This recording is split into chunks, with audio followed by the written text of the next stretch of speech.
नमस्ते। स्रोत सामग्री पर आधारित हमारे आज के इस नए विश्लेषण में आपका स्वागत है। आज हम एक बहुत ही शानदार टॉपिक पर बात करने वाले हैं। आज हम दुनिया की सबसे पुरानी और सबसे एडवांस्ड सोलर फैक्ट्री के बारे में जानेंगे। जी हाँ, हम बात कर रहे हैं पेड़ पौधों की।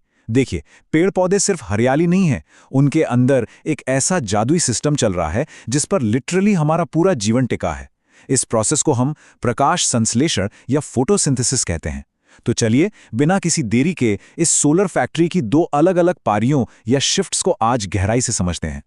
अब सबसे पहले आपके दिमाग में एक बहुत ही बेसिक सा सवाल आ रहा होगा कि यार पौधे अपना खाना आखिर बनाते कैसे हैं। सुनने में यह सवाल बड़ा सिंपल लगता है ना, लेकिन इसका जवाब उतना ही गहरा है। इस धरती पर मौजूद हर एक जीवित प्राणी, चाहे वो कोई विशालकाय हाथी हो या फिर हम इंसान, हम सब अपने वजूद के लिए सीधे या घुमा फिरा कर इसी प्रोसेस पर ही टिके हुए हैं। तो इस पूरी कहानी को समझने के लिए आज हम इन टॉपिक्स को कवर करेंगे।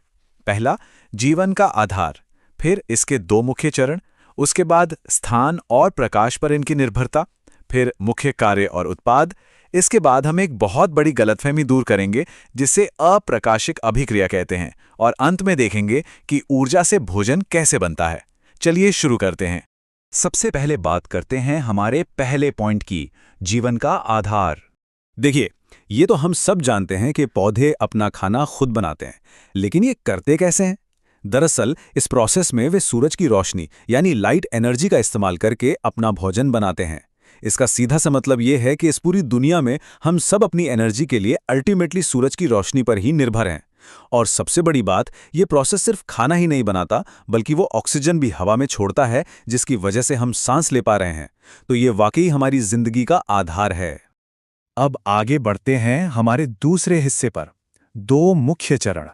ये जो प्लांट फैक्ट्री है ना, ये एक साथ काम नहीं करती, बल्कि ये दो मेन शिफ्ट्स में काम करती है। पहली शिफ्ट है प्रकाश अभिक्रिया या लाइट रिएक्शन। इसे फोटोकेमिकल फेज भी कहा जाता है, और ये पूरी तरह से एनर्जी इकट्ठा करने वाली शिफ्ट है। वहीं दूसरी शिफ्ट है अप्रकाशिक अभिक्रिया यानी डार्क रिएक्शन। इसे बायोसिंथेटिक फेज कहते हैं, और ये असल में उस जमा की हुई एनर्जी का इस्तेमाल करके चीजों को बनाने या असेंबल करने का काम करती है। चलिए अब तीसरे पॉइंट पर चलते हैं। ये सब होता कहाँ है और प्रकाश पर कैसे निर्भर है? पौधों के अंदर का असली मैजिक रूम है क्लोरोप्लास्ट। यहीं पर यह सारा काम होता है। अब जरा ध्यान से सुनिएगा। जो लाइट रिएक्शन है ना, वो क्लोरोप्लास्ट के अंदर मौजूद मेम्ब्रेन सिस्टम में होता है, यानी ग्राना और स्ट्रोमा लेमेले में। लेकिन जो दूसरी शिफ्ट है यानी डार्क रिएक्शन, वो इस मेम्ब्रेन के बाहर मौजूद एक लिक्विड वाले हिस्से में होती है, जिसे स्ट्रोमा कहते हैं। तो यहाँ समझने वाली सबसे ज़रूरी बात यह है कि ये दोनों एक दूसरे पर कैसे डिपेंड करते हैं। जो पहला फेज़ है वो पूरी तरह से डायरेक्ट धूप पर टिका है, वो बस सूरज की एनर्जी को कैच करता है। लेकिन जो दूसरा यानी बायोसिंथेटिक फेज़ है, उसे डायरेक्ट धूप नहीं चाहिए।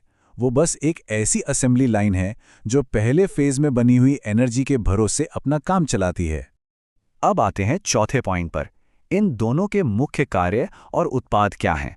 लाइट रिएक्शन के काम बड़े ही डायनामिक हैं। ये लाइट एनर्जी को एब्जॉर्ब करता है, पानी के मॉलिक्यूल्स को तोड़ता है, जिसे हम वाटर स्प्लिटिंग कहते हैं, और फिर ऑक्सीजन को हवा में रिलीज कर देता है।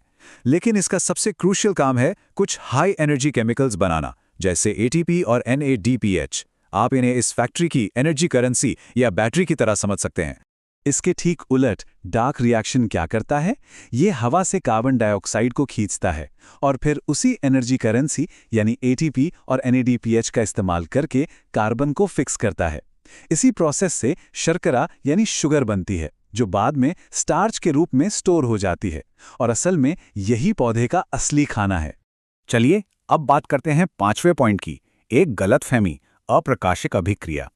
यहाँ पर साइंस से जुड़ी एक बहुत ही कॉमन गलतफहमी के बारे में बात करना जरूरी है। ये जो नाम है ना, अप्रकाशिक अभिक्रिया या डार्क रिएक्शन, ये बहुत ही कंफ्यूजिंग है।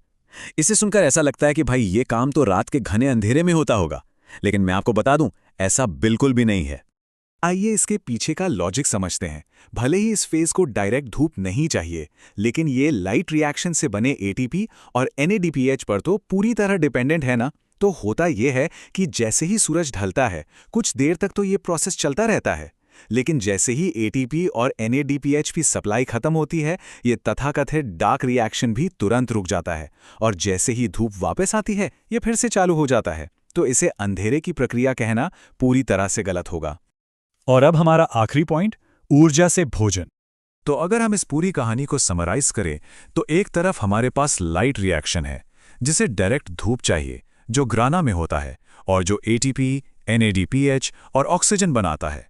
दूसरी तरफ डार्क रिएक्शन है, जिसे धूप नहीं बल्कि एटीपी और एनएडीपीएच चाहिए, जो स्ट्रोमा के लिक्विड में होता है और जो फाइनली शुगर और स्टार्च बनाता है। लाइट गई तो डार्क रिएक्शन भी थोड़ी देर में रुक जाता है। मतलब एक के बिना दूसरे का कोई वजूद ही नहीं है। क्या आपको पता है कि साइंटिस्ट ने यह सब पता कैसे लगाया? वर्ल्ड वॉर II के ठीक बाद मेल्विन केल्विन नाम के एक बहुत ही शानदार साइंटिस्ट ने रेडियो एक्टिव कार्बन 14 का यूज करके इस पूरे रास्ते को मैप किया था कि आखिर कार्बन डाइऑक्साइड कैसे शुगर में बदलती है। इस मास्टरपीस खोज के लिए उन्हें 1961 में नोबेल प्राइज से भी सम्मानित किया गया था। और हां, इसीलिए इस प्रोसेस को हम आज भी केल्विन साइकिल के नाम से जानते हैं। तो जाते जाते जरा इस बारे में सोचिए, ये फोटोसिंथेसिस सिर्फ साइंस की किसी किताब का एक चैप्टर नहीं है। ये एक इतना परफेक्ट और नाजुक बैलेंस है जिस पर हम सबकी सांसें टिकी हैं। अगर ये लाइट पर चलने वाली फैक्ट्री इस पूरी पृथ्वी के जीवन को संभाले हुए है, तो बदलती जलवायु और बिगड़ते पर्यावरण के इस दौर में इस नाजुक बैलेंस का क्या होगा? क्या ये सिस्टम ऐसे ही चलता रहेगा? ये वाकई सोचने वाली बात है। हमारे आज के इस विश्लेषण में बस इतना ही। जुड़ने के लिए शुक्रिया।